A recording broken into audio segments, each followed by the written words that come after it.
अस्सलाम वालेकुम, मैं हूं शाहजेब खानजादा। जंग का खतरा टल गया है, कशीदगी भी कम हो गई है, मगर कभी भी कुछ भी हो सकता है। वजीर आज़म इमरान खान ने आज पार्लियामेंट में पार्लिमानी पार्टी इजलास से खिताब करते हुए कहा कि बरवक्त और दुरुस्त फैसलों से पाक भारत जंग का खतरा टल गया। दो तरफा कशीदगी पहले से कम हुई है, लेकिन खतरा बरकरार है। खतरा किसी न किसी सूरत बरकरार है, क्योंकि भारत में मोदी हुकूमत दबाव का शिकार है। भारतीय हुकूमत और उसके मीडिया की तरफ से मुसलसल बड़े बड़े दावे किए गए। ये दावा किया गया कि पाकिस्तान के अंदर की गई भारतीय फजाइया की कार्रवाई में मुबैना सैकड़ों दहशतगर्द हलाक हो गए। इस कार्रवाई में दहशतगर्दों के कैंप को तबाह कर दिया गया है। भारत की तरफ से यह भी दावा किया गया कि पाकिस्तान ने F-16 तैयारे इस्तेमाल किए। भारत ने उनमें से एक तैयारे को मार गिराने का भी दावा किया, और यह भी दावा किया गया कि अमेरिका ने पाकिस्तान की जानिब से F-16 तैयारे के इस्तेमाल पर एतराज किया है। मगर इन दावों को साबित करना अब खुद भारतीय हुकूमत, उसकी फौज और मीडिया के लिए मसला बन गया है। भारत के अंदर से तो इन दावों के सबूत मांगे ही जा रहे हैं, सवालात उठाए जा रहे हैं, और अब बैनुल-अक़वामी मीडिया ने भी भारत के इन दावों पर सवालात उठा दिए हैं, जिसकी वजह से भारत को आलमी सतह पर शर्मिंदगी का सामना करना पड़ रहा है। बालाकोट में भारतीय फजाइया की कामयाब कार्रवाई के दावे के हवाले से आज बरतानवी खबर रसाई इदारे रॉयटर्स ने सैटेलाइट तस्वीर के साथ तफसीली रिपोर्ट जारी की है, जिसमें भारत के इन दावों को मुस्तरद किया गया है जो उसने बालाकोट में की गई फजाई कार्रवाई से मुताल्लिक किए थे। इस हवाले से रॉयटर्स ने सैन फ्रांसिस्को से ताल्लुक रखने वाले निजी सैटेलाइट ऑपरेटर प्लैनेट लैब्स की तस्वीर का जायजा लिया है, जिसमें बालाकोट में इस मकाम को दिखाया गया है जहां भारत के दावे के मुताबिक उसने फजाई कार्रवाई की और मुबैना दहशतगर्दों का ठिकाना तबाह करने और दहशतगर्दों की हलाकतों का दावा किया था। अब रॉयटर्स के मुताबिक ये सैटेलाइट तस्वीर भारतीय हमले के 6 दिन बाद 4 मार्च की है, जिसमें वाज़ेह तौर पर इस जगह पर मौजूद मदरसा नजर आ रहा है। रॉयटर्स के मुताबिक इससे पहले इस इलाके की सैटेलाइट तस्वीर अप्रैल 2018 में ली गई थी। रॉयटर्स की रिपोर्ट में पुरानी और नई सैटेलाइट तस्वीर का जायजा लेते हुए कहा गया है कि इनमें कोई तब्दीली नहीं आई है। रिपोर्ट के मुताबिक मुकर्ररा मकाम पर मौजूद इमारतों की छतों में कोई सुराख या जलने का कोई निशान नहीं है। इमारतों की दीवारों को धमाकों से नुकसान पहुंचने, दरख्तों के गिरने या इस तरह के कोई आसार नहीं मिले जिससे पता चलता हो कि यहां फजाई हमला हुआ है। रॉयटर्स के मुताबिक तस्वीर में इंफ्रास्ट्रक्चर का वाज़ेह तौर पर नजर आना भारतीय हुकूमत के दावे पर सवालात उठा रहा है। रॉयटर्स के मुताबिक इस्लामाबाद में मौजूद मगरबी सिफारतकार भी दहशतगर्दों के कैंप को निशाना बनाने के भारतीय फजाइया के दावे को मानने को तैयार नहीं हैं। पाकिस्तान में की गई भारत की फजाई कार्रवाई और इस हवाले से किए गए दावों पर भारत की अपोजिशन जमातें सवालात उठा रही हैं। मरने वाले मुबैना दहशतगर्दों की तादाद और मुबैना दहशतगर्दों के ठिकाने को निशाना बनाने की तस्वीर पूछ मांग रही हैं। और अब गैर मुल्की मीडिया ने भी सैटेलाइट तस्वीर के साथ भारतीय दावों पर सवालात उठा दिए हैं कि जो पहले 2018 अप्रैल में तस्वीर ली गई और अब जो तस्वीर ली गई हैं वो बिल्कुल वैसी ही हैं। कोई एयर स्ट्राइक का दावा सही साबित नहीं होता। इसके साथ एक और भारतीय दावे पर भी सवाल उठ रहे हैं। भारतीय फजाइया के एयर वाइस मार्शल का दावा है कि 27 फरवरी को पाकिस्तान एयरफोर्स ने F-16 तैयारों का इस्तेमाल किया और भारतीय फजाइया ने भी पाकिस्तान के एक F-16 तैयारे को निशाना बनाया। लेकिन इस दावे के सबूत भी अब तक सामने नहीं लाए गए हैं, जबकि भारत पाकिस्तान की तरफ से F-16 तैयारे के इस्तेमाल को पाकिस्तान और अमेरिका के दरमियान होने वाले इस मुआहदे की खिलाफ वर्जी करार दे रहा है, जिसके तहत पाकिस्तान इन तैयारों को सिर्फ इंसदाद दहशतगर्दी के ऑपरेशन के लिए इस्तेमाल कर सकता है, भारत के खिलाफ नहीं। लेकिन भारत के इस दावे से मुताल्लिक आज अमेरिकी अखबार न्यूयॉर्क टाइम्स की सहाफ़ी मारिया बी हबीब ने ट्वीट्स करके सूरत हाल वाज़ेह की है। अपने ट्वीट्स में मारिया का कहना है कि इस हवाले से उनकी अमेरिका में अपने ज़राए से बात हुई है। इस मामले पर अमेरिका का कहना है कि अगर पाकिस्तान ने F-16 तैयारे इस्तेमाल करते हुए भारत का मिग तैयारा मार गिराया है तो यह फरोख्त के मुआहदे की खिलाफ वर्जी नहीं हो सकती। मारिया हबीब के मुताबिक इस हवाले से अमेरिकी हुक्काम का कहना है कि अगर दूसरे दिन भारतीय फ़िज़ाई हुदूद की खिलाफ वर्जी करते हुए पाकिस्तान में दाखिल हुए भारतीय तैयारे और पाकिस्तान ने अपने दिफा में तैयारे को इस्तेमाल किया तो मुआहदे की खिलाफ वर्जी नहीं हुई। लेकिन अगर पाकिस्तान ने हमले के लिए पहले F-16 तैयारे का इस्तेमाल किया तो मुआहदे की खिलाफ वर्जी हुई है। अब पाकिस्तान का मौक़िफ़ है कि उसने F-16 के बजाय जेफ थंडर 17 का इस्तेमाल किया। न्यूयॉर्क टाइम्स की सहाफ़ी ने अपने ट्वीट में लिखा कि पाकिस्तान का मौक़िफ़ दुरुस्त माना जाए या भारत का। इस वक्त अमेरिकी हुक्काम इस बात का जायज़ा ले रहे हैं कि अगर F-16 तैयारा इस्तेमाल हुआ है तो किस अंदाज से इस्तेमाल हुआ है। मारिया हबीब ने असलहा माहिरीन और हुक्काम का हवाला देते हुए कहा कि भारत ने M120 मिसाइल के टुकड़े दिखाए थे جس سے یہ ثابت نہیں ہوتا کہ پاکستان کا F-16 مار گرایا تھا۔ امریکہ اس بات کا جائزہ لے رہا ہے اور پاکستان 27 فروری کی فضا میں F-16 طیارہ استعمال کرنے کے بھارتی دعوے کو مسترد کر چکا ہے۔ DGI-SPR میجر جنرل آصف غفور نے میڈیا بریفنگ میں کہا تھا کہ پاکستان نے F-16 طیارے استعمال ہی نہیں کیے تھے۔ انڈین میڈیا پہ دیکھ رہا تھا کہ انہوں نے کہا کہ پاکستان کا ایک F-16 انہوں نے بھی گرایا ہے۔ پہلی بات تو یہ کہ پاکستان نے اس تمام جو ایکشن تھا اس میں F-16 استعمال نہیں کیا، اور ایسی کوئی خبر نہیں ہے کہ پاکستان کا کوئی جہاز گرا ہو۔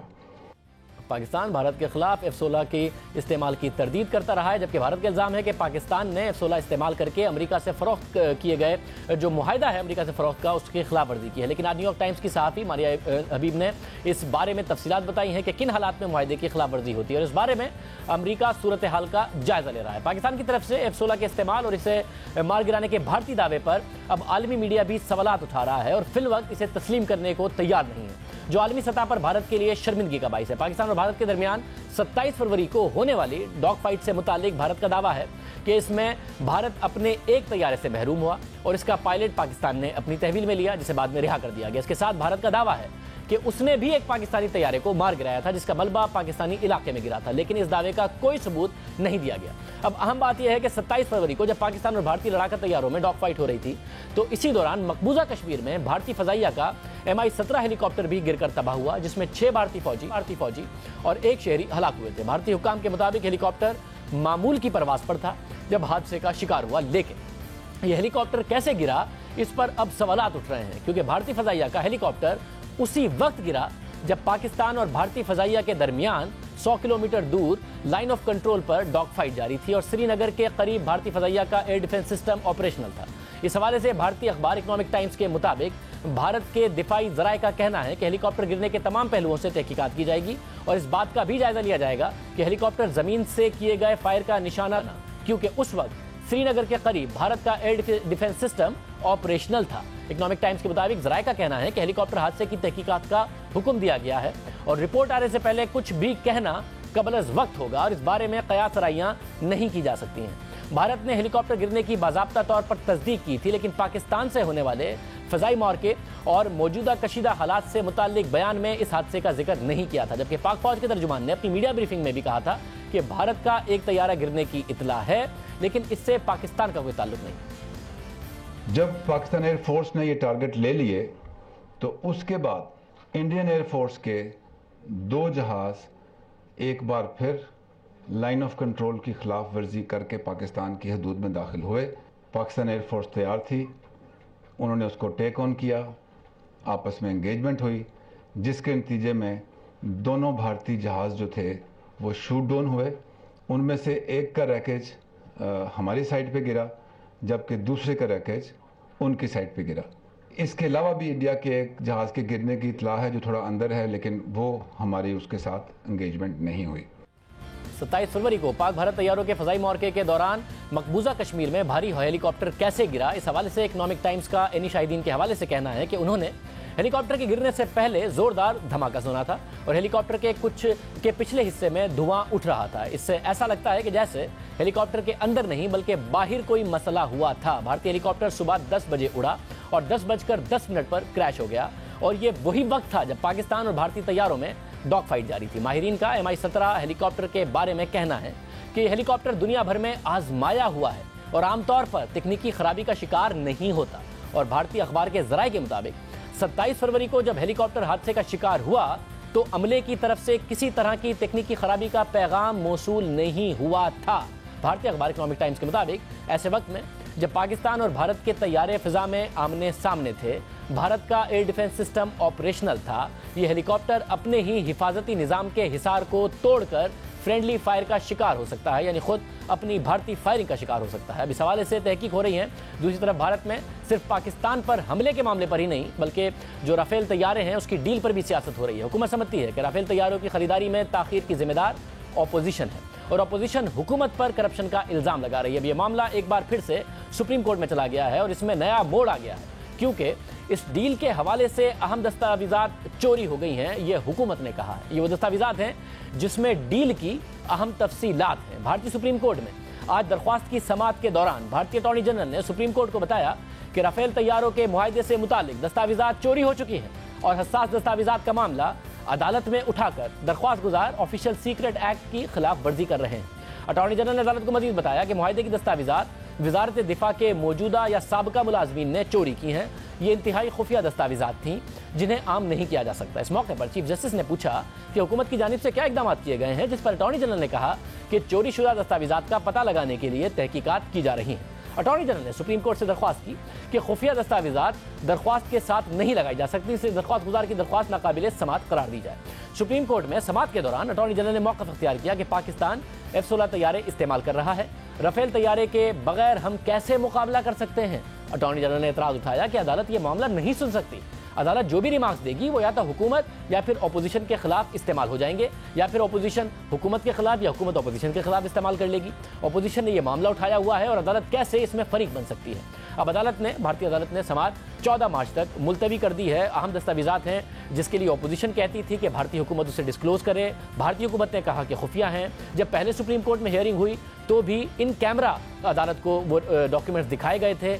अब भारतीय हुकूमत कह रही है कि वो गुम हो गए हैं, वजारत दफा के साबका या मौजूदा मुलाजमीन ने चोरी कर लिए हैं। तो भारत में ये सारा का सारा क्राइसिस मौजूद है, मगर साथ में ये क्राइसिस खित्ते के क्राइसिस में ना बदल जाए, एक जंगी दौड़ ना शुरू हो जाए जंगी हथियार खरीदने की, क्योंकि भारत में इस वक्त बहुत ज़्यादा दबाव है। अगर ऐसा होगा तो क्या होगा, और क्या जो हथियार खरीदने वाले मुमालिक हैं वो दुनिया में ज़्यादा अमीर हैं या फिर हथियार बेचने वाले? इस वक्त हक़ाइक़ क्या कहते हैं, क्या मामलात हैं, सारी तफसील आपके सामने रखेंगे एक ब्रेक के बाद।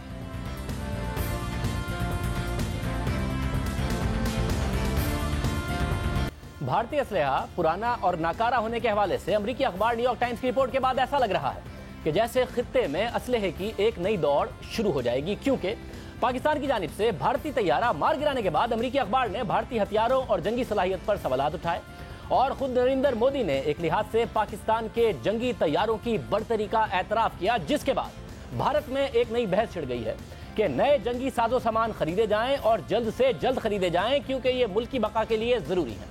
भारत समेत इस वक्त दुनिया में असलहे की दौड़ लगी हुई है। ये दौड़ खुद को महफूज करने के लिए नहीं है, बल्कि एक दूसरे को तबाह करने के लिए है। मगर बयानिया ये दिया जाता है कि ये हथियार अवाम की हिफाजत के लिए हैं, लेकिन जब जंग होती है तो फ़ायदा किसी को नहीं होता, किसी के हाथ कुछ नहीं आता सिवाय असलहे के ताजिरों के। फ़ायदा उसी का होता है जो असलहा फ़रोख्त करता है और दुनिया का निज़ाम भी उसी के कंट्रोल में होता है। बाकी सब कुछ तनाज़ात की नज़र हो जाता है। जंग और तनाज़ात सिर्फ और सिर्फ असलहे के व्यापारियों को फ़ायदा पहुँचाते हैं। इस बात का अंदाज़ा यहाँ से लगाया जा सकता है कि असलहे की दौड़ में इस वक्त ज़्यादातर गरीब ममालिक हैं। ये वो ममालिक हैं जहाँ तनाज़ात की आग भड़की हुई है या फिर उनकी सरहदों पर कशीदगी है। ये ममालिक गुर्बत का शिकार हैं, मगर ये अपने वसाइल का बड़ा हिस्सा गुर्बत के खात्मे पर नहीं, सेहत की ज़मानत के लिए नहीं, तहकीक और तालीम के लिए नहीं, जंग के हथियारों की खरीदारी पर खर्च करते हैं। अरबों रुपए के हथियार लेते हैं, जबकि इन ममालिक के अवाम बदहाली का शिकार हैं। पीने के लिए साफ पानी नहीं है, पढ़ने के लिए आला तालीम नहीं है, खाने के लिए ज़रूरी अनाज नहीं है, सेहत के लिए अच्छे अस्पताल नहीं है, मगर असलहा है बेहतरीन और जदीद। दूसरी तरफ असलहा बेचने वाले ज़्यादातर ममालिक अमीर हैं, वहाँ तालीम है, शऊर है, इंसान खुशहाल है, और वहाँ असलहा कम खरीदा जा रहा है। उनका अगर दिफाई बजट बड़ा है तो मईशत भी बड़ी है और असलहा बनाने की सलाहियत भी मौजूद है, और वहाँ इंसानी तरक्की के शोबों में खर्च ज़्यादा किया जा रहा है। इस वक्त दुनिया में मशरिक़ वस्ता के बाद अब एशिया में असलहे की रेस दोबारा शुरू होती नजर आ रही है, मगर सवाल ये उठता है कि क्या नए और जदीद जंगी साजो सामान मुल्क की खुशहाली और इंसानी तरक्की की ज़मानत हैं? क्या भारत या कोई और मुल्क जंगी हथियारों से अपने अवाम की गुर्बत कम कर सकता है? वो ममालिक जो जंगी हथियार खरीदने की दौड़ में सबसे आगे हैं, क्या वहाँ के अवाम की तालीम, सेहत और इंसानी तरक्की जैसे मामलात आगे हैं? क्या असलहा बेचने वाले ममालिक के अवाम और असलहा खरीदने वाले ममालिक के अवाम की हालत एक जैसी है? तारीख, तहकीक और हक़ाइक़ कुछ मुख्तलिफ मंजर कशी करते हैं। तहकीक से यह बात साबित हुई है कि जो मुल्क सबसे ज़्यादा असलहा खरीदते हैं वहाँ भूख और अफलास ज़्यादा है, तालीम और सेहत कम है बनिस्बत उन ममालिक के जो असलहा बेचते हैं। असलहे की खरीद फरोख्त से मुतालिक एक आलमी institute, Stockholm International Peace Research Institute, यानी हालिया तहकीक में जो हक़ाइक़ सामने आ रहे हैं वो बहुत हैरान कुन हैं। सिप्री की तहकीकात के मुताबिक दुनिया भर में असलहे की खरीद फरोख्त में 2008 से 2012 के मुकाबले में 2013 से 2017 तक 10% इजाफा हुआ। और सिप्री की तहकीकात में सबसे हैरान कुन बात यह है कि इस अरसे में असलहे के बाजार के सबसे ज़्यादा बड़े व्यापारी जो 10 ममालिक हैं, ان میں सलामती काउंसिल के 5 रुकन भी शामिल हैं, यानी गुज़िश्ता 5 सालों में अमेरिका, रूस, फ्रांस और चीन ने सबसे ज्यादा असलहा बेचा और ये चारों ममालिक सलामती काउंसिल के मुस्तकिल रुकन हैं। सिप्री की रिपोर्ट के मुताबिक अमेरिका, रूस, फ्रांस, जर्मनी और चीन ने गुज़िश्ता 5 सालों में दुनिया की कुल असलहे की फरोख्त में 74% हिस्सा डाला है। इसी तरह असलहे के सबसे बड़े व्यापारियों में सलामती काउंसिल के 5वें मुस्तकिल रुकन बरतानिया का 6ठा नंबर है, 7वें नंबर पर स्पेन, 8वें नंबर पर इसराइल, 9वें नंबर पर इटली, जबकि 10वें नंबर पर हॉलैंड। दूसरी तरफ 2013 से 2017 में जिन 10 ममालिक ने सबसे ज्यादा असलहा खरीदा उनमें भारत सबसे आगे है, यानी पहले नंबर पर, सऊदी अरब दूसरे नंबर पर, मिस्र तीसरे नंबर पर, मुत्तहिदा अरब अमारात चौथे नंबर पर, चीन 5वें, ऑस्ट्रेलिया 6ठे, अल्जीरिया 7वें नंबर पर है, इराक 8वें नंबर पर, जबकि पाकिस्तान का 9वां नंबर है और इंडोनेशिया 10वें नंबर पर है। यानी जो 10 ममालिक असलहे के सबसे बड़े व्यापारी हैं वो सारे अमीर हैं, वहां इंसानी तरक्की ज्यादा है, जबकि उनमें एक मुस्लिम मुल्क शामिल नहीं। दूसरी तरफ असलहा खरीदने में जो मुल्क सबसे ज्यादा आगे हैं उनमें बेशतर गरीब ममालिक हैं, वहां इंसानी तरक्की बहुत कम है और इन 10 ममालिक में से 7 मुसलमान ममालिक हैं। सिर्फ यही नहीं, अगर हम असलहा बेचने वाले ममालिक की इंसानी तरक्की और दूसरी तरफ इस असलहा खरीदने वाले ममालिक की इंसानी तरक्की का जायजा लें तो हैरान कुन फर्क नजर आता है। अक़वाम मुत्तहिदा की आलमी इंसानी तरक्की की 2018 की रिपोर्ट में 197 ममालिक की सेहत, तालीम, आमदनी, बराबरी, सिनफी तरक्की, गुर्बत, मुलाजमत, इंसानी सिक्योरिटी, तिजारत और माहौलियाती पायदारी पर तहकीकात करके इन ममालिक की आलमी रैंकिंग जारी की गई। इसलिए अक़वाम मुत्तहिदा की इंसानी तरक्की की रिपोर्ट के जरिए पहले इन 10 ममालिक की रैंकिंग का जायजा लेते हैं जो असलहा खरीदने में सबसे आगे हैं, जिसके बाद इन ममालिक की रैंकिंग का मुकाबला उन 10 ममालिक से करेंगे जो सबसे ज्यादा असलहा फरोख्त करते हैं। असलहा खरीदने वाले 10 बड़े ममालिक में इंसानी तरक्की की शरह के लिहाज से पाकिस्तान 150वें नंबर पर है, जबकि असलहा खरीदने में पाकिस्तान का 9वां नंबर है। इंसानी तरक्की की शरह के लिहाज से भारत 130वें नंबर पर है, जबकि असलहा खरीदने में भारत का पहला नंबर है। इंसानी तरक्की की शरह के लिहाज से इराक 120वें नंबर पर है, जबकि असलहा खरीदने की फहरिस्त में इराक 8वें नंबर पर है। इंसानी तरक्की की शरह के लिहाज से मिस्र 115वें नंबर पर है, जबकि असलहा खरीदने में मिस्र का 3रा नंबर है। इंसानी तरक्की की शरह के लिहाज से इंडोनेशिया 116वें नंबर पर है, जबकि असलहा खरीदने में इंडोनेशिया का 10वां नंबर है। इंसानी तरक्की की शरह के लिहाज से चाइना 86वें नंबर पर है, जबकि असलहा खरीदने के लिहाज से चाइना 5वें नंबर पर है। इंसानी तरक्की की शरह के लिहाज से अल्जीरिया 85वें नंबर पर है, जबकि असलहा खरीदने में इसका नंबर 7वां है। इसी तरह इंसानी तरक्की की शरह के लिहाज से सऊदी अरब 39वें नंबर पर है, असलहा खरीदने में सऊदी अरब दूसरा बड़ा मुल्क है। इसके अलावा इंसानी तरक्की की शरह के लिहाज से मुत्तहिदा अरब अमारात 34वें नंबर पर है, जबकि असलहा खरीदने की रेस में उसका नंबर 4था है। हालांकि सऊदी अरब और मुत्तहिदा अरब अमारात तेल की दौलत से माला माल हैं, मगर इंसानी तरक्की से मुतालिक कुछ अहम शोबों में उनकी कारकर्दगी इंतहाई खराब है। जबकि असलहा खरीदने वाले ममालिक में एक वाहिद मुल्क ऑस्ट्रेलिया एक्सेप्शन के साथ इंसानी तरक्की के लिहाज से 3रे नंबर पर है। यानी असलहा खरीदने वाले ममालिक में ऑस्ट्रेलिया के अलावा तमाम ममालिक इंसानी तरक्की की शरह के लिहाज से 30वें नंबर से आगे ही हैं। दूसरी तरफ जो असलहा फरोख्त करने वाले ममालिक हैं, अगर अक़वाम मुत्तहिदा की रिपोर्ट से उनकी इंसानी तरक्की की शरह का जायजा लिया जाए तो जर्मनी 5वें नंबर पर, हॉलैंड 10वें नंबर पर, अमेरिका 13वें नंबर पर, बरतानिया 14वें, इसराइल 22वें, फ्रांस 24वें, स्पेन 26वें और इटली 28वें नंबर पर है। जबकि रूस और चीन उन 10 में से सिर्फ 2 ममालिक हैं जो इंसानी तरक्की की शरह में 30वें नंबर से नीचे हैं। इनमें रूस 49वें और चीन 86वें नंबर पर है, क्योंकि चीन असलहा खरीदने और फरोख्त करने वाले ममालिक दोनों की फहरिस्तों में शामिल है। बाकी 8 ममालिक जो असलहा बेचते हैं उनमें से एक मुल्क भी ऐसा नहीं है जो इंसानी तरक्की की शरह में 30वें नंबर पर आता हो। यानी असलहा बेचने वाले बेशतर ममालिक बुलंद तरीन इंसानी तरक्की की शरह पर खड़े हैं। यानी असलहा बेचने वाले तकरीबन बेशतर ममालिक की आवाम खुशहाल हैं, तालीम याफ्ता हैं, सेहतमंद हैं, जबकि इसके मुकाबले में सबसे ज़्यादा असलहा खरीदने वाले बेशतर ममालिक की आवाम बदहाल हैं, अनपढ़ हैं और ख़राब सेहत के साथ अपनी ज़िंदगी गुजार रहे हैं। दूसरी तरफ दुनिया में असलहे के कारोबार में अमेरिका का सबसे ज़्यादा यानी 34% शेयर है। सिप्री की तहकीकात के मुताबिक अमेरिका के 2 सबसे बड़े क्लाइंट यानी कि अमेरिका से सबसे ज़्यादा असलहा खरीदने वाले 2 ममालिक सऊदी अरब और मुत्तहिदा अरब अमारात हैं। जबकि दिलचस्प बात यह है कि सऊदी अरब और मुत्तहिदा अरब अमारात जो असलहा अमेरिका से खरीद रहे हैं उसका सबसे ज़्यादा इस्तेमाल भी मुसलमान ममालिक के खिलाफ ही हो रहा है। इसी तरह रूस 22% के साथ आलमी असलहे की फरोख्त में दूसरे नंबर पर है और इसके 2 सबसे बड़े क्लाइंट भारत और चीन हैं।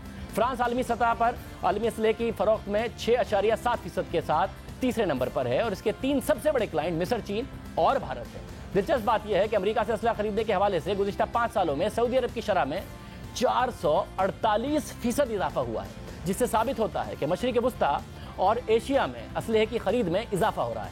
जबकि गुज़िश्ता 5 सालों में मगरिबी ममालिक की जानिब से असलहे की खरीद में 22% कमी सामने आई है। यानी जो ममालिक असलहा खरीदते जा रहे हैं वहाँ इंसानी तरक्की कम होती जा रही है, जबकि अमीर मगरबी ममालिक असलहा फरोख्त करते जा रहे हैं और वहाँ इंसानी तरक्की बढ़ती जा रही है। अब हथियार जंग की अलामत तो हैं और जंग से ताकत का मुजाहरा भी हो सकता है, मगर असलहे की ताकत से ममालिक में खुशहाली नहीं आती।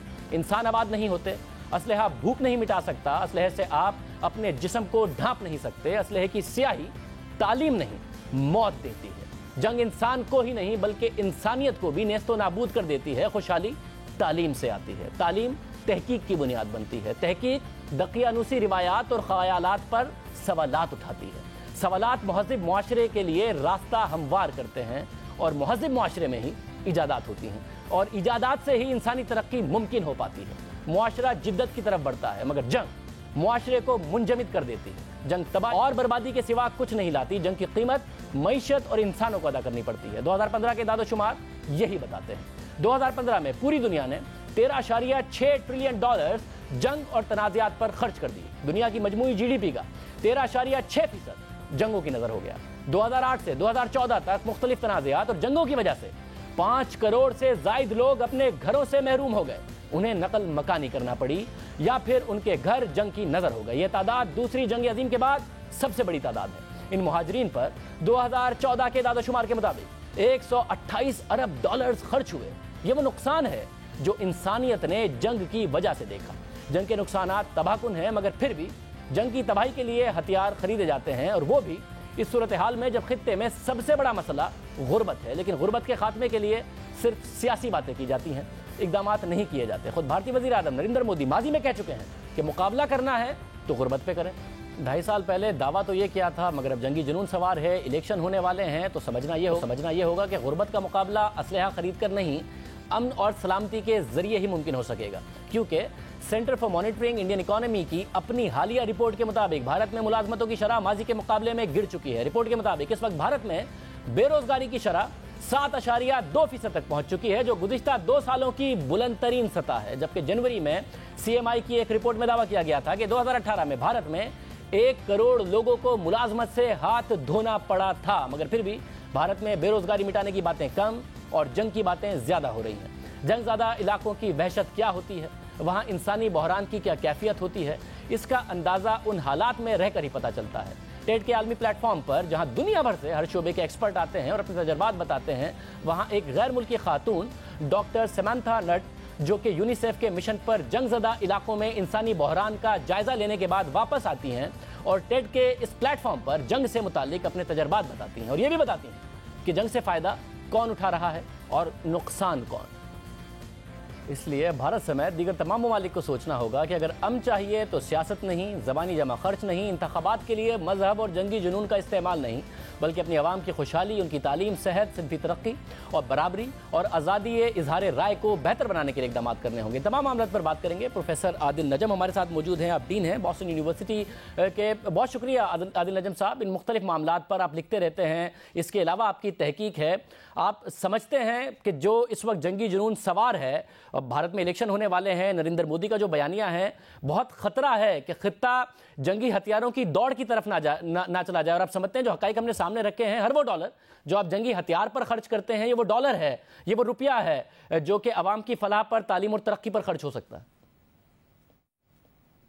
बिल्कुल बिल्कुल। पहली चीज तो ये कि देखें, डॉलर होता है। डॉलर जो है उसको आप बच्चे की खुराक पे खर्च कर दें या आप गोली लेने पे खर्च कर दें, ये आपकी मर्जी है। लेकिन इसमें एक और भी बड़ी अहम चीज है जो आपने जिस तरह जिक्र किया, ये जितने ममालिक जिनकी आपने भी बात की, ना सिर्फ इनकी जो खरीद रहे हैं ये हथियार, ऐसा भी नहीं है कि इनकी सिक्योरिटी को ये बहुत मुस्तहकम हो गए हैं, ये बड़े जो हैं कामयाब सिक्योरिटी। ये अगर आप सारे ममालिक देखें, पाकिस्तान देख लें या भारत देख लें, या तो ये हो ना कि हमने हथियार खरीदे और बड़ा अमन आ गया, तो ना अमन आया और ना ही तरक्की आई।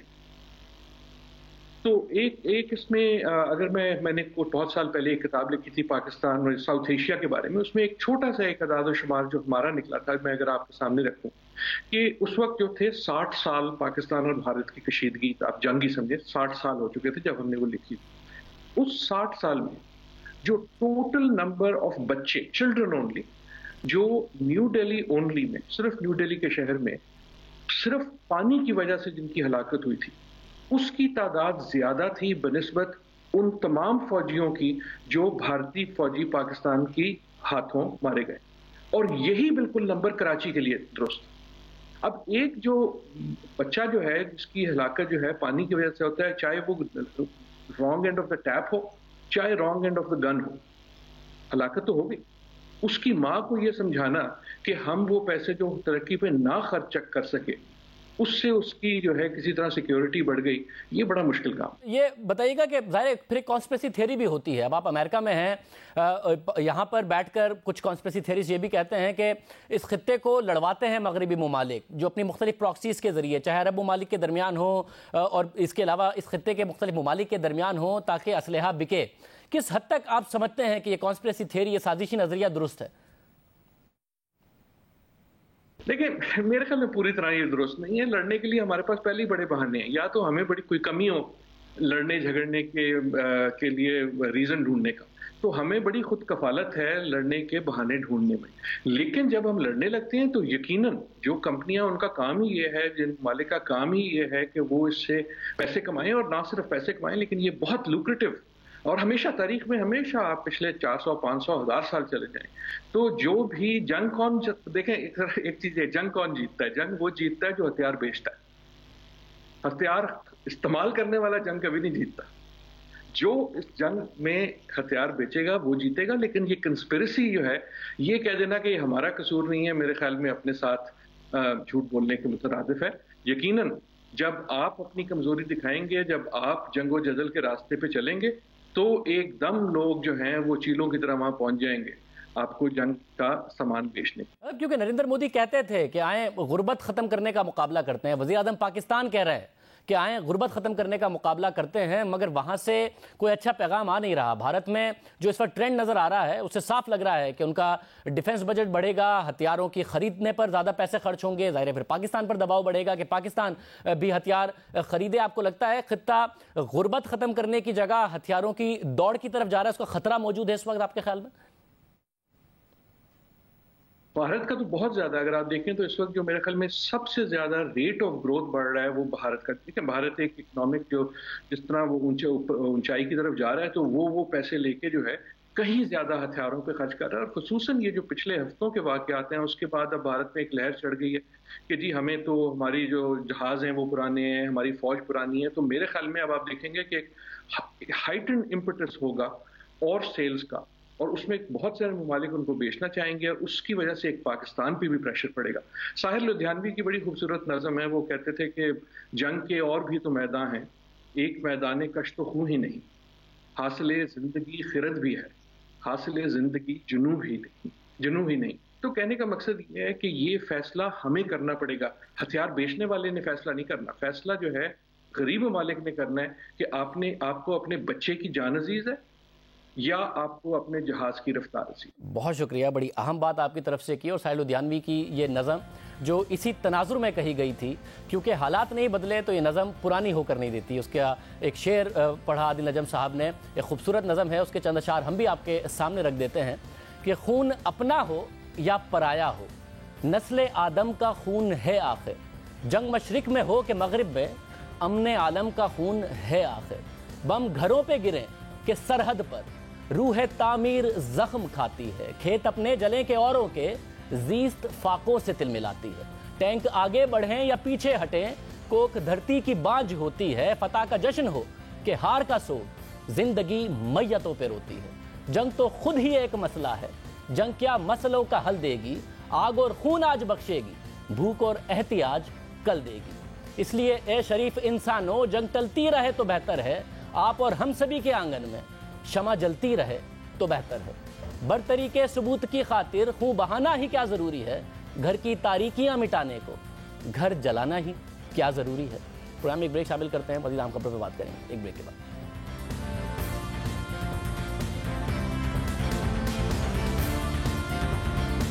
पाकिस्तान और भारत में कशीदगी के खात्मे के लिए सिफारती कोशिशें हुई, दोस्त ममालिक ने किरदार अदा किया और कोशिशें अब भी जारी हैं। इस हवाले से सऊदी वजीर खारजा आदिल अल जुबैर कल पाकिस्तान आ रहे हैं। गुज़िश्ता हफ्ते वजीर खारजा शाह महमूद कुरैशी ने ऐलान किया था कि सऊदी अरब भी खित्ते में कशीदगी के खात्मे के लिए मुतहर्रिक है और सऊदी वजीर खारजा आदिल अल जुबैर सऊदी वली अहद मोहम्मद बिन सलमान का पैगाम लेकर पाकिस्तान आ रहे हैं, मगर वो नहीं आए। और अब एक बार फिर से वजीर खारजा शाह महमूद कुरैशी ने कहा है कि सऊदी वजीर खारजा पाकिस्तान आ रहे हैं, वो वजीर आज़म इमरान खान और दीगर हुक्काम से भी मुलाकात करेंगे और उनके दौरे का एजेंडा कशीदगी में कमी लाना है। आज ही वजीर खारजा शाह महमूद कुरैशी का बयान सामने आया, भारत कशीदगी में कमी दिखाई दे रही है और अमेरिका ने प्राइवेट डिप्लोमेसी के जरिए पाक भारत कशीदगी में कमी के लिए किरदार अदा किया। शाह महमूद कुरैशी ने कहा था कि वो मौजूदा सूरत हाल में अमरीकी वजीर खारजा माइक पोम्पियो के किरदार का शुक्रिया अदा करते हैं। उन्होंने कहा था कि वो बताना नहीं चाहते थे, लेकिन प्राइवेट डिप्लोमेसी ने काम दिखाया है। अमेरिका के अलावा चीन, रूस, तुर्की, सऊदी अरब और मुत्तहिदा अरब अमारात समेत उर्दन के रहनुमाओं ने भी किरदार अदा किया। चीन के नायब वजीर खारजा पाकिस्तान के दौरे पर हैं और अब कल सऊदी वजीर खारजा पाकिस्तान आ रहे हैं, जिससे उम्मीद की जा रही है कि जो कशीदगी है उसमें मजीद कमी आएगी। भारत को भी ये दोस्त ममालिक यही पैगाम पहुंचाएंगे। प्रोग्राम में आगे बढ़ते हैं।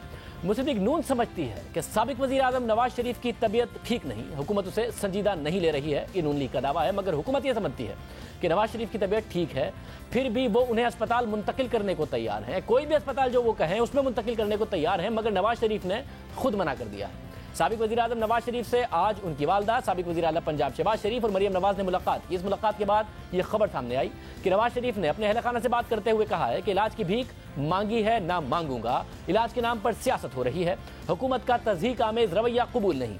नवाज शरीफ ने कहा कि एक से दूसरे अस्पताल घुमाया जा रहा है, 5 मेडिकल बोर्ड्स की रिपोर्ट्स के बाद भी इलाज शुरू नहीं हुआ, तज़हीक कबूल नहीं, इज्जत की मौत को तरजीह दूंगा।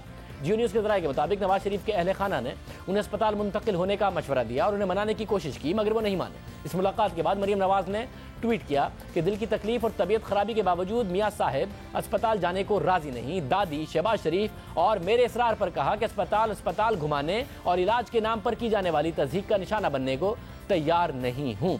अब ये नून लीग की तरफ से कहा जा रहा है। पंजाब हुकूमत के तर्जुमान क्या कह रहे हैं, ये जरा सुनिए। आज आपने देखा होगा कि मरियम नवाज साहबा की कुछ ट्वीट्स जिसमें उन्होंने फरमाया कि मोहतरम नवाज शरीफ साहब की हेल्थ खराब है और अगर उनकी सेहत को कुछ भी हुआ तो उसकी जिम्मेदार हुकूमत पंजाब होगी। इस खबर का नोटिस लेते हुए वजीर आला पंजाब जनाब सरदार उस्मान बुज़दार साहब ने अहकामात सादर फरमाए होम मिनिस्ट्री को कि वो मोहतरम नवाज शरीफ साहब को हर मुमकिन तिब्बी अमदाद फ्राहम करें। होम मिनिस्ट्री के जो अफसरान थे वो सुप्रिटेंडेंट जेल के साथ मिलकर और डॉक्टर्स को साथ लेके नवाज शरीफ साहब के पास गए, जहां पे उन्होंने उनका ब्लड प्रेशर और दूसरा चेकअप किया और जिसको डॉक्टर्स ने नॉर्मल पाया। बहरहाल उसके बावजूद हुकूमत पंजाब ने नवाज शरीफ साहब को ये ऑफर दी कि वो पंजाब के किसी भी सरकारी अस्पताल, वो PIC हो या कोई भी और अस्पताल जो भी वो चूज करते हैं, वहां पे उन्हें शिफ्ट करके उनका इलाज करवाने के लिए मुकम्मल तैयार हैं। जिस पर नवाज शरीफ साहब ने इससे इनकार किया और उन्होंने कहा कि मैं मुकम्मल सेहतयाब हूं और मैं जेल में ही रहना चाहता हूं, मैं किसी अस्पताल में नहीं जाना चाहता। अहम मामला है, जाहिर है नवाज शरीफ साहब की एक जमात है, उन्होंने बहुत ज़्यादा वोट लिए हैं, 3 दफ़ा वज़ीर आज़म रहे हैं, उनकी सेहत के हवाले से सवालात पैदा हो रहे हैं। मरियम औरंगज़ेब साहिबा तर्जुमान नून लीग हमारे साथ मौजूद हैं। बहुत शुक्रिया मरियम औरंगज़ेब साहिबा। तर्जुमान पंजाब हुकूमत कह रहे हैं कि डॉक्टर्स भेजे हमने, डॉक्टर्स ने कहा कि उनका ब्लड प्रेशर वगैरह नॉर्मल है, फिर भी हमने ऑफर किया है कि जो अस्पताल आप कहेंगे वहां पर आपको मुंतकिल कर देते हैं, मगर नवाज शरीफ नहीं मान रहे। अगर अब नवाज शरीफ साहब मना कर रहे हैं, उन्हें तकलीफ है, मरियम नवाज साहिबा भी कह रही हैं, तो हुकूमत क्या करे इसमें? जी बिस्मिल्लाहिर्रहमानिर्रहीम। शाज़ेब, इसका एक पूरा पस मंज़र है और आज मियाँ साहब ने जिस कैफियत में ये स्टेटमेंट दी है और इनकार उन्होंने जब वो जेल आए वापस अस्पताल से उस वक़्त किया, और इसके पीछे आप ये देखें कि हुकूमत ने खुद 5 बोर्ड्स तश्कील दिए और हर बोर्ड की रिकमेंडेशन के अंदर उनका एंजियोग्राम रिकमेंडेड था और ये भी लिखा हुआ है कि हर रिकमेंडेशन और हर इन्वेस्टिगेशन के बाद उनकी जो वैल्यूज़ हैं हार्ट की और किडनीज़ की, उन इंडिकेटर्स के अंदर जो और भी ज़्यादा वैल्यूज़ आई हैं और इस वजह से उनका ट्रीटमेंट फौरी शुरू किया जाए। लेकिन 5 बोर्ड्स की रिकमेंडेशन और 5 बोर्ड بورڈ نے اس ٹریٹمنٹ کو سٹارٹ نہیں کیا، یہ کہتے ہوئے کہ ان کی جو میڈیکل ہسٹری ہے وہ بہت زیادہ کمپلیکیٹڈ ہے، کیونکہ 3 دفعہ ان کی جب سرجری ہوئی اور سٹینٹنگ ہوئی تو ان کے اندر ان کی بلڈ لیکیج ہوا، اور جس کی وجہ سے ان کی ایک پوری ہسٹری ہے. لیکن ان کو PIC انویسٹیگیشن کے لیے لے جایا گیا، اور وہاں جب انویسٹیگیشن ہو گئی اور یہ پتہ چل گیا کہ ان کے اندر ان کو جو پرابلم ہے وہ ہارٹ اور کڈنی ریلیٹڈ ہے اور سائملٹینیسلی اس کو ٹریٹ نہیں کیا جا سکتا، تو اس کے بعد ان کو سروسز ہاسپٹل لے گئے، وہاں رکھا 8-9 دن، ٹریٹمنٹ سٹارٹ نہیں ہوا، اینجیوگرام سٹارٹ نہیں ہوا، اور یہ کہا گیا کہ پوری بیک اپ سرجری ہونی چاہیے، اور سروسز ہاسپٹل میں یہ فیسلٹی یہ ڈاکٹرز ریکمینڈ کر رہے ہیں، یہ بورڈ حکومت کے خود ریکمینڈ کر رہے ہیں. اس کے بعد ان کو جناح ہاسپٹل لے گئے، جناح ہاسپٹل کے اندر بھی وہی ریکمینڈ کیا ڈاکٹر جو ہائی کورٹ کے اندر پوری رپورٹ ہمارے وکلا نے بتائی، اور 5 بورڈز ریکمینڈ بھی کرتے ہیں، ٹریٹمنٹ بتاتے بھی ہیں اور انویسٹیگیشنز بھی ہوتی ہیں، لیکن ٹریٹمنٹ شروع نہیں ہوتا. اور ایک مذاق اور تضحیک آمیز رویہ کہ ان کو کبھی سروسز ہاسپٹل بھیج دیں جہاں فیسلٹی نہیں ہے، پھر ان کو جناح ہسپتال بھیج دیں. اور جب ہمارے سے مطالبہ کیا گیا، بار بار مطالبہ کیا گیا، پہلے بورڈ کی تشکیل ڈاکٹر عدنان، مریم نواز، میں نے، سینئر لیڈرشپ نے، شہباز شریف صاحب نے بار بار یہ مطالبہ کیا کہ ان کو PIC میں رکھیں جہاں 24 آورز جو ڈاکٹرز خود کہہ رہے ہیں ان کی وہاں پوری مانیٹرنگ ہو، ہارٹ کی پوری فیسلٹی موجود ہے. لیکن نہیں، کیونکہ ذہنی اور اخلاقی پستی ہے، سیاست کرنی ہے میاں نواز شریف کی صحت پر، اور اس طرح کا ٹریٹمنٹ ان کے ساتھ کرنا ہے، کیونکہ یہ اصل میں حکومت کا جو رویہ ہے اس کے اوپر انہوں نے آج بھی کہا کہ میں جاتا بھی ہوں ہسپتال میں، وہاں میرا ٹریٹمنٹ شروع نہیں ہوتا. اور پھر ڈاکٹرز خود کہہ رہے ہیں کہ ان کے جو اپنے کمپلیکیٹڈ ہسٹری کی وجہ سے ان کے جو اپنے معالج ہیں، سرجنز ہیں، جو ان کی موجودگی میں یہ ٹریٹمنٹ ہونا چاہیے تو اس کو ایک رنگ دیا جاتا ہے کہ وہ کبھی لندن جانا چاہتے ہیں، کبھی وہ پاکستان میں علاج نہیں کرانا چاہتے، پاکستان میں کوئی ہسپتال نہیں ہے. معذرت کے ساتھ شاہ آپ کے پروگرام کے ذریعے میں بتانا چاہتی ہوں کہ پاکستان، پنجاب میں جتنے ہسپتال اس وقت موجود ہیں وہاں نواز شریف اور شہباز شریف کی ہی تختی ہے. وہ نواز شریف اور شہباز شریف نے ہی ہسپتال بنائے ہیں. آپ کی طرح خیبر پختونخوا میں ایک بھی ہسپتال میں ایک بھی کمرہ 5 سال میں نہ بن سکا، اور 1 ارب کی جو میٹرو ہے وہ کھڈے پاکستان کی اور پشاور کی عوام کے سامنے ہیں. لیکن ہر ترجمان نے، ہر وزراء نے، اور آج مجھے افسوس ہوا کہ یاسمین راشد صاحبہ کا میں بہت عزت کرتی ہوں، تہ دل سے ان کی عزت کرتی ہوں، وہ ایک بہت اچھی ڈاکٹر بھی ہیں اور وہ اس معاملے کو سمجھتی ہیں، وہ میڈیکل پیشنٹ کی ہسٹریز کو سمجھتی ہیں، وہ سمجھتی ہیں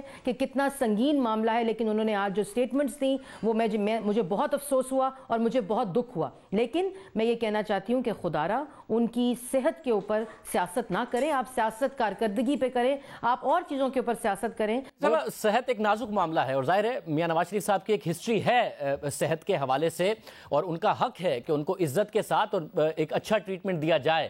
مگر جو بھی جس قسم کے آپ بیانات بتا رہی ہیں، ظاہر ہے کسی کی صحت کے حوالے سے ایسے بیانات نہیں آنے چاہیے. مگر جب اب پنجاب حکومت خود کہہ رہی ہے کہ آپ اسپتال بتائیں اس میں آپ کا داخلہ کرا دیتے ہیں اور نواز شریف صاحب نہیں مان رہے، تو پھر نواز شریف صاحب پر نون لیگ کے حوالے سے تحریک انصاف کہہ رہی ہے کہ آپ صحت کو لے کر سیاست کر رہے ہیں.